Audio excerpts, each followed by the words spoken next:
आई महसूस तो करता है, लेकिन वह दूरी बनी रहती है, उस पूरे भाव को व्यक्त नहीं कर पाएगा अच्छी तरह से, केवल वो महसूस कर सकता है। इंपैथी के 3 प्रकार कौन कौन से हैं? कॉग्निटिव इंपैथी है, इमोशनल इंपैथी है और पैशनेट इंपैथी है। Cognitive empathy to know something, किसी भी चीज को जानना, संज्ञान में ले आना। जैसे मान लीजिए कि किसी के घर हम इसलिए जाते हैं कि उसका एक ही लड़का था 22 वर्ष का, उसका निधन हो गया, घर का चिराग बुझ गया, बहुत बड़ा दुख का पहाड़, विपत्ति इतना ज्यादा आ जाना।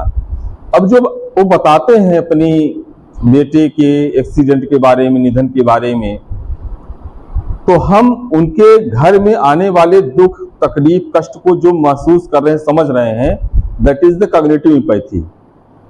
लेकिन बताते बताते उनकी आंखों से आंसू आते हैं और मेरी भी आंखों से आंसू आ रहे हैं, तब हम बहुत गहरा और अनुभूति कर रहे हैं, उसको बोलते हैं इमोशनल इंपैथी। और जब इस भाव में हमारे मन में करुणा का भाव आ जाए, दया का भाव आ जाए, हम सहायता करने के लिए प्रस्तुत हो जाएं, आर्थिक सहायता दे दें या जीवन में उनको हम ढाढ़स बंधाएं कि जब कभी आपको आवश्यकता होगी हम हैं, अब ईश्वर का विधान है, कौन क्या कर सकता है। तो जब करुणा का भाव, सहायता का भाव, दया का भाव परिणित होता है, उसे पैशनेट इंपैथी कहते हैं। साइकोलॉजिकल एक वर्ड है पैथेटिक फैल्सी।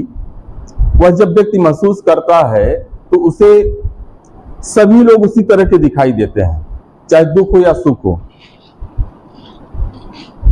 जब बहुत ज्यादा दुखी हो जाता है, आघात उसके मन में लगता है, प्रेमी का प्रेमिका के साथ किसी कारणवश विछोह हो रहा है, हो गया, अब प्रेमी बहुत दुखी है, वह इतना ज्यादा अंदर से दुख महसूस कर रहा है कि उसकी आंखों से आंसू निकल रहे हैं।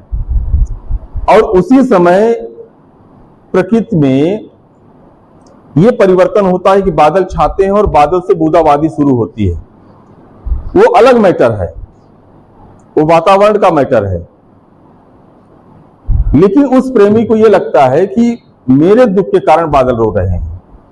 ये वास्तविक अनुभूति जब हो रही है।